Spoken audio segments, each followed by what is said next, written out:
নমস্কার বন্ধুরা, বাংলার ইনভেস্টর ইউটিউব চ্যানেলে আপনাদের সকলকে স্বাগত জানাই। প্রথমবার চ্যানেলে এসে থাকলে অবশ্যই চ্যানেলটা সাবস্ক্রাইব করে রাখবেন এবং সাবস্ক্রাইব বাটনের পাশে থাকা বেল আইকনটা টিপে অল অবশ্যই সিলেক্ট করে রাখবেন। নিফটি আজকের দিনে 346 পয়েন্ট পড়ে বন্ধ হয়েছে, 1.39% পড়েছে এবং বিএসসি সেন্সেক্স এটা 1.55% পড়েছে। আর পয়েন্ট হিসাবে যদি দেখি 1281 পয়েন্ট পড়েছে। তো কালকেই নিফটির যে টেকনিক্যাল চার্ট সেটা বিশ্লেষণ করে বলেছিলাম এই নিফটি যতক্ষণ 26,600 লেভেলের উপরে থাকবে ততক্ষণই কিন্তু একটা মার্কেটের জন্য পজিটিভ মোমেন্টাম থাকবে। এবং আজকের দিনে দেখতে পাচ্ছেন নিফটি সেই যে লেভেল 24,600 সেটাকে ভেঙে দিয়েছে। তো এইখান থেকে মার্কেট ঠিক কোন দিকে যেতে পারে সেটা কিন্তু এই মুহূর্তে নিশ্চিত করে বলা খুবই কঠিন। তবে যদি দেখেন ইন্ডিয়ান যে শেয়ার মার্কেট বা ইন্ডিয়ান যে বাজার সেখানে কিন্তু খুব বেশি যে নেগেটিভ খবর সেইগুলো দেখা যাচ্ছে না। দেখতেই পাচ্ছেন গতকালে এফআইআই 1246 কোটি টাকার মতো শেয়ার কিনেছে। তারপরে ইন্ডিয়া এবং পাকিস্তান এই দুটো দেশের মধ্যে সিজ ফায়ারের করা ঘোষণা হয়েছে এবং এই সিজ ফায়ার ঘোষণার পর দুই দেশই তাদের বর্ডার থেকে সেনা সরাতে শুরু করেছে। এরপরেও যদি দেখি রাশিয়া এবং ইউক্রেন টানা 3 বছর ধরে চলা যুদ্ধ সেটাকে বন্ধ করার জন্য মে মাসের 15 তারিখে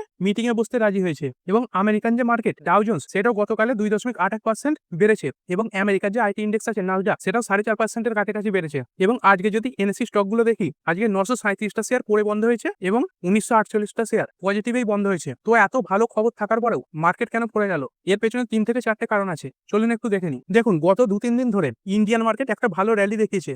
তো সেইখান থেকে যারা ট্রেডার আছে এবং কিছু কিছু ইনভেস্টর যারা অল্প দিনে বড় প্রফিট পেয়ে গেছে তারা কিন্তু সেই প্রফিটটাকে বুক করে নিয়েছে। এছাড়াও আমেরিকার ডাউ জোন্সের যে ফিউচার সেটাও আমাদের ইন্ডিয়ান মার্কেটকে খুব একটা সাপোর্ট করেনি। ডাউ জোন্সের যে ফিউচার সেটা লাল রঙেই চলছিল এবং মার্কেটে সব থেকে বেশি প্রেসার ক্রিয়েট করেছে নিফটির যে আইটি ইন্ডেক্স আছে সেটা। নিফটি আইটি ইন্ডেক্স প্রায় 2.5%-এর কাছাকাছি পড়েছে এবং স্টকগুলো যদি দেখি ইনফোসিস এটা গতকাল প্রায় 7%-এর কাছাকাছি বেড়েছিল এবং আজকে 3.5%-এর কাছাকাছি পড়েছে। উইপ্রো এই স্টকটাও 2%-এর উপরে পড়েছে। টাটা কনসালটেন্সি সার্ভিস এটাও 2.5%-এর উপরে পড়েছে। এরপরে ইন্ডিয়া এবং ইউএস এর মধ্যে যে একটা রিটেলিয়েটরি ট্যারিফ নিয়ে কনফ্লিক্ট চলছে তার কারণে স্টিল সেক্টরগুলো ক্ষতিগ্রস্ত হয়েছে। এই টাটা স্টিল এটাও 1.5%-এর কাছাকাছি পড়েছে। সেল এটা 2%-এর কাছাকাছি পড়েছে এবং জেএসডব্লিউ স্টিল এটাও 1.5%-এর কাছাকাছি পড়েছে। আইটি সেক্টরের পাশাপাশি স্টিল সেক্টরের দিক থেকেও ইন্ডিয়ান শেয়ার মার্কেটের উপর একটা বড় প্রেসার পড়েছে। এরপরে বাজারের দুটো বড় বড় শেয়ার এইচডিএফসি ব্যাংক এটাও 1.5%-এর উপরে পড়েছে। আইসিআইসিআই ব্যাংক এটাও 1%-এর উপরে পড়েছে এবং ইন্ডিয়ার যে রুপি সেটা দেখতে পাচ্ছেন প্রায় 84-র কাছাকাছি চলে এসেছিল, সেখান থেকে দুর্বল হতে হতে এখন 85.31-এর কাছে ট্রেড করছে। আর এই ইন্ডিয়ান রুপি যত দুর্বল হবে বিদেশি যে ইনভেস্টর এফআইআই আছে তারা ভারতের বাজার থেকে তাদের যে শেয়ার সেইগুলো বিক্রি করে কিন্তু কেটে পড়বে। এরপরে যদি দেখি ক্রুড অয়েলও দেখতে পাচ্ছেন আস্তে আস্তে তার যে দাম সেটাই বেড়ে চলেছে। ব্রেন্ট ক্রুড এটা 65-র উপরে ট্রেড করছে এবং ডব্লিউটিআই ক্রুড এটা 62-র উপরে চলে গেছে। দিন দশেকের মধ্যে এই যে ব্রেন্ট ক্রুডের প্রাইস সেটা প্রায় $4 থেকে $5-এর কাছাকাছি বেড়ে গেছে। এরপরে ইন্ডাইসেস গুলো একটু দেখে নি। নিফটি এটাতে 1.39% পড়েছে।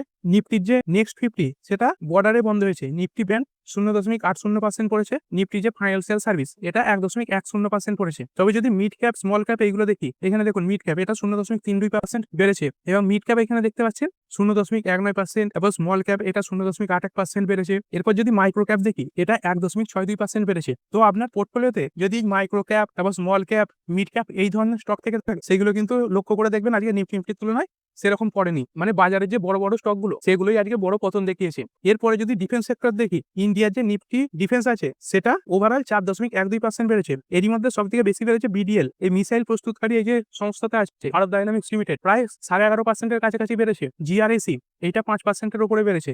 জেনটেক এটা 5%-এ বেড়েছে। ভারত ইলেকট্রনিক্স লিমিটেড এটা 3.97% বেড়েছে এবং ডেটা প্যাটার্ন এটা দেখছেন 3.94% বেড়েছে। কোচিন শিপইয়ার্ড এটাও 1578.90-তে বন্ধ হয়েছে 3.82% বেড়েছে এবং মাঝগাঁও ডক এটাও 3.5%-এর উপরে বেড়েছে। এবং আজকে জিআরএসি সম্ভবত তার যে কোয়ার্টার করে রেজাল্ট সেটা পেশ করতে চলেছে। তো ডিফেন্স ইন্ডাস্ট্রিজ কেন এত ভালো পারফর্ম করছে? দেখুন, ইন্ডিয়া পাকিস্তানের মধ্যে যে একটা ওয়ার কনফ্লিক্ট শুরু হয়েছিল, যদিও যুদ্ধ থেমে গেছে, তারপরে ইন্ডিয়া কিন্তু অবশ্যই চাইবে তার যে ডিফেন্স সেটাকে আরো শক্তিশালী করতে এবং যেটা ইন্ডিয়া অলরেডি শুরু করে দিয়েছে। এই দেখছেন কিছুদিন আগে ফ্রান্সের সঙ্গে 26টা জেট নিয়ে 63,000 কোটি টাকা ডিল সম্পূর্ণ হয়েছে এবং এই কনফ্লিক্ট শেষ হওয়ার পর ইন্ডিয়া নতুন ব্রাহ্মোস যে প্রোডাকশন ইউনিট সেটা শুরু করতে চলেছে, যাতে বছরে 100 থেকে 150টা মিসাইল তৈরি হবে। আর ভারতের মধ্যে ভারত ডাইনামিক্স লিমিটেড এইটা বড় মিসাইল তৈরির কোম্পানি, সেই কারণের জন্য বিডিএল এই স্টকটা প্রায় 11.5%-এর কাছাকাছি বেড়েছে। এরপরে যে স্টকগুলো আজকে নিউজের কারণে আপসাইড মোমেন্টাম দেখিয়েছে বা ডাউনসাইড মোমেন্টাম দেখিয়েছে সেগুলো একটু দেখে নেবো।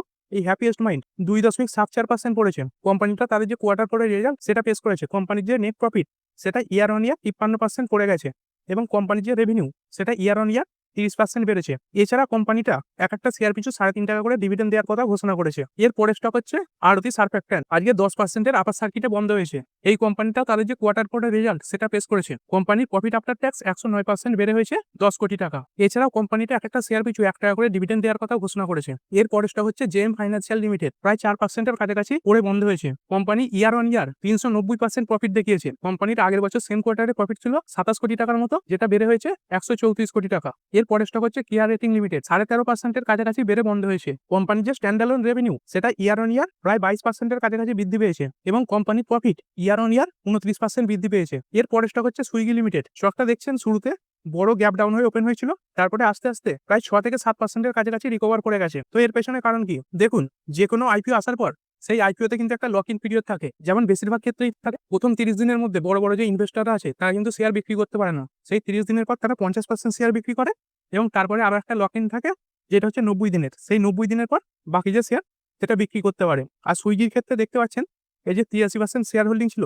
তার লক ইন পিরিয়ড শেষ হয়েছে। তাই আজকে অনেক বড় বড় ইনভেস্টর এই সুইগির যে শেয়ার সেগুলো বিক্রি করে দিয়েছে এবং বাজারে ফ্রি ফ্লোট তৈরি হওয়ার কারণে অনেকে সেই সুইগি শেয়ার কিনেও নিয়েছে। তো সেই কারণে সুইগি স্টকটা আজকে এরকম মুভমেন্ট দেখিয়েছে। এর পরের স্টক হচ্ছে পেটিএম বা 197 কমিউনিকেশন লিমিটেড। স্টকটা আজকের দিনে 1.16% করে বন্ধ হয়েছে। তবে শুরুতে একটা বড় গ্যাপ ডাউন দেখিয়েছিল, দেখছেন 830 কাছাকাছি খুলেছিল।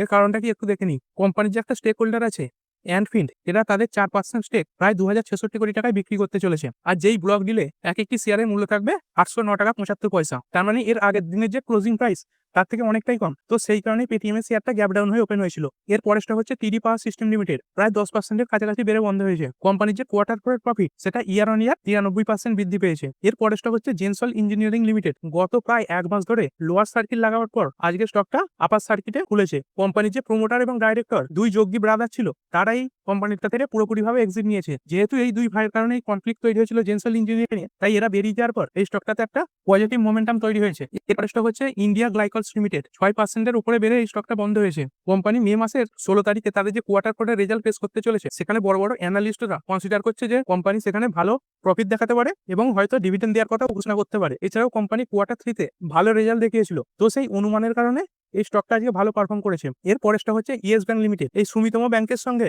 এই কোম্পানির যে ডিল, তার খবর আসার পরে এই ইয়েস ব্যাংকের শেয়ারটা বাড়তে শুরু করেছে। তবে ইয়েস ব্যাংকের যে শেয়ার তাতে ইনভেস্ট করার আগে সাবধান হবেন, কারণ কোটাক এই যে ব্যাংকটা আছে এরা কিন্তু বলেছে এই ডিলের পরে ইয়েস ব্যাংকের যে বিজনেস মডেল তাতে কিন্তু কোনো পরিবর্তন হবে না। এর স্টক হচ্ছে জ্যাগেল প্রিপেড ওশিয়ান সার্ভিসেস লিমিটেড, প্রায় 4.5% উপরে বেড়ে বন্ধ হয়েছে। কোম্পানিটা তাদের যে কোয়ার্টার ফোরের রেজাল্ট সেটা পেশ করেছে। কোম্পানির যে প্রফিট সেটা ইয়ার অন ইয়ার 67% বৃদ্ধি পেয়ে হয়েছে 32 কোটি টাকা এবং কোম্পানির যে রেভিনিউ সেটা 50% বেড়েছে। এর পরের স্টক হচ্ছে জ্যোতি ল্যাব লিমিটেড, প্রায় 3.5% কাছাকাছি করে বন্ধ হয়েছে। কোম্পানি তাদের যে কিউ ফোরের রেজাল্ট দেখিয়েছে সেখানে কোম্পানির প্রফিট ইয়ার অন ইয়ার 2% পড়ে গেছে। যদিও কোম্পানিটা এক একটা শেয়ার পিছু 3.5 টাকা করে ডিভিডেন্ড দেওয়ার কথা ঘোষণা করেছে। এর পরের স্টক হচ্ছে হিরো মোটোকরপ লিমিটেড, প্রায় 1.5% কাছাকাছি বেড়ে বন্ধ হয়েছে। কোম্পানির যে প্রফিট সেটা 6% বৃদ্ধি পেয়ে হয়েছে 1081 কোটি টাকা এবং কোম্পানিটা এক একটা শেয়ার পিছু 2 টাকা করে ডিভিডেন্ড দেওয়ার কথা ঘোষণা করেছে। এরপরে যে স্টকটা নিয়ে আলোচনা করব সেটা হচ্ছে টাটা মোটরস লিমিটেড। আজকের দিনে 1.73% পড়েছে এবং কোম্পানিটা আজকেই তার যে কোয়ার্টার পরের রেজাল্ট সেটা পেশ করেছে। তবে কোম্পানিটা কখন তাদের কোয়ার্টার পরের রেজাল্ট পেশ করেছে